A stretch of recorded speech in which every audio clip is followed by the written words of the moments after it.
Hey everybody, this is Team EXOEXO. I'm Richard, this is Robert. Ethan's behind the camera, and Trey is not here right now. But essentially, we created and designed a accessible hip joint assisted walking device. Just a little bit of background as to the motivation behind our project. Essentially, of all the adults who have disabilities in the United States, mobility impairments make up the largest portion of that population. We found that current options for walking assisted devices such as crutches, wheelchairs, just require a lot of exertion in the upper body region and the lower back. And so current exoskeletons right now are basically inaccessible. They cost almost over $40,000, and as a result, we wanted to create an exoskeleton that was accessible. And so the one we've created right here is less than $300. We essentially prototyped a one-legged hip-assisted walking device for individuals that can stand independently, but need assistance to take a full step forward without additional support. Yeah, so in terms of like how we made this work, we have a bunch of electronics, and obviously this whole project was about combining like our electrical design with our mechanical design. So first we'll talk about like the electronic components that we put together that are part of this device. The main system operates from this high torque motor. This outputs 120 newton meters of torque with a variable speed that we adjust using an Arduino with pulse width modulation or PWM control. In terms of sensors that we use to detect like the stage that Richard is in during his walking, we have an FSR down here that goes into the sole of his foot. When he presses down on this, the Arduino registers that he's stepping downward, and so we know his foot is planted, and then when it's lifted, then the voltage from this shows that his foot is lifted. And then this is wired back here to all of our electronic components. This FSR is part of a voltage divider circuit. We also have a circuit for the Hall effect sensor, which we'll get into in a second, and then several buttons, and of course the motor driver board here. And this is all powered from a 9-volt battery, and the motor is powered from the 12-volt power source. So the Hall effect sensor and the buttons lie here on this motor unit. The Hall effect sensor is used to basically, it serves as a safety. It limits the angles that Richard's leg can move between. If the FSR is activated, the system stops, and it can be reset where the user can, it stops the system so the user can reset his leg to a comfortable position. And then as I'm walking, we have a few buttons on here that allow, in a calibration mode that we'll get into later, it allows Richard to move the leg forward and backward just by pushing either of these two buttons, like so. Yep. So basically, here's our demonstration for the device in action, and we have two modes. Essentially, we're in calibration mode when this switch is flipped off. And so in calibration mode, Richard can move his hip with these buttons. And this one's the forward one, and that one's the backward one. And what Richard wants to do is get it in the optimal position where his right leg is in the back position. And once we switch it to the on mode, when he lifts his heel, the device will help him move forward, and it'll pause and help his leg move backward as well. And that cycle repeats every time he lifts his heel off the ground. And that's when the force sensing resistor detects that he's lifting it. And then we'll also demonstrate the Hall effect sensor, which is a safety feature. So let's say that it is near the edge of the Hall effect sensor. If I were to turn it on and move, if it were to go past that angle, it would stop the motor, and that way I can go ahead and switch it off and then get it back to its proper position. Right, so that's one of our built-in safety features. It's a big objective of our project as well. Yeah.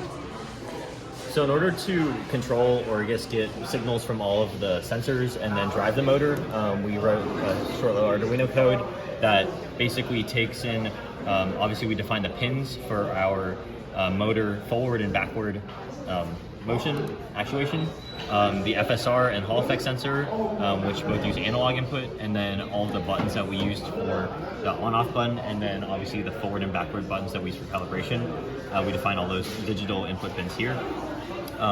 These are some of the parameters that the user can change, including like the speed that the motor rotates at, for how long the motor rotates, so basically how far it, like the default for how far forward and backward the motor swings during walking, and the the delay time between the forward motion and backward motion. So the motor swings forward, it gives a slight delay for Richard to put his leg down, and then it moves backward, and then there's another time delay. So those can all be tuned. And then the last thing that can be tuned is the FSR voltage threshold for when his foot is lifted versus when it's on the ground.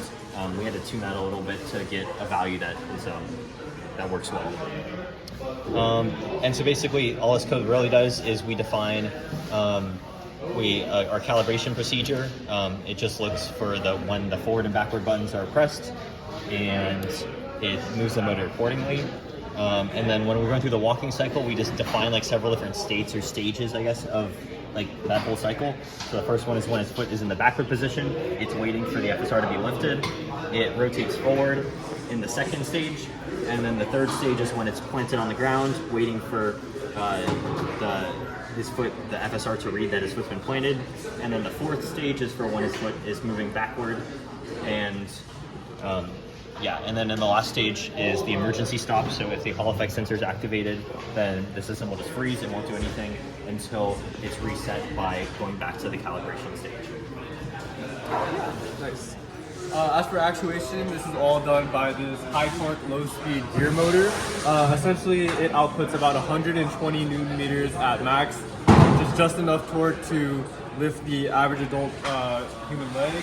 And then during walking, the motor rotates about an angular velocity of 15 to 20 rotations per minute and lifts the leg forward and backwards about 10 to 15 degrees from the vertical. Yep. So in terms of mechanical design, we tried to use some accessible components. So we have a weightlifting belt, which is relatively inexpensive, and we have this Bragg T-scope brace, which is commonly used for ligament injuries in the knee. And so beyond that, we also have 3D printed a lot of parts to ensure the accessibility as well. So we have an entire attachment for the brace to the motor using some 3D printed parts here.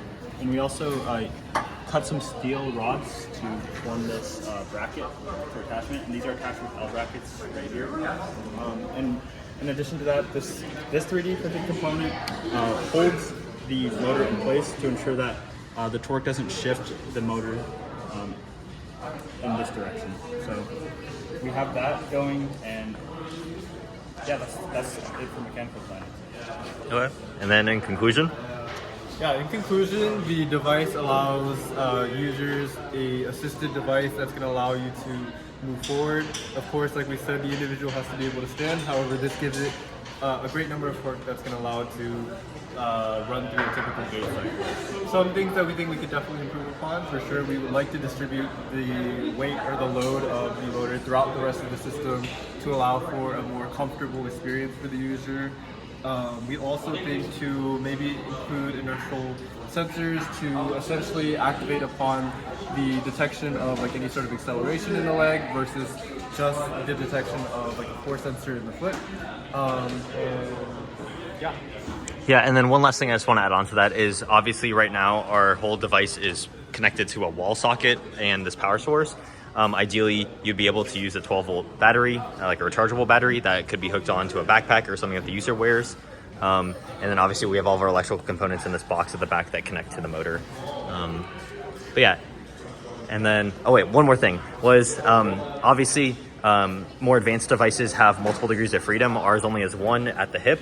You can imagine though, if you had the proper I guess mechanical design and then the electrical components to add a second motor, or at least like a gear system that, you know, you can use one motor but have multiple degrees of freedom at multiple joints, because typically walking also involves your knee and sometimes even like your ankle. Yeah. Let's go.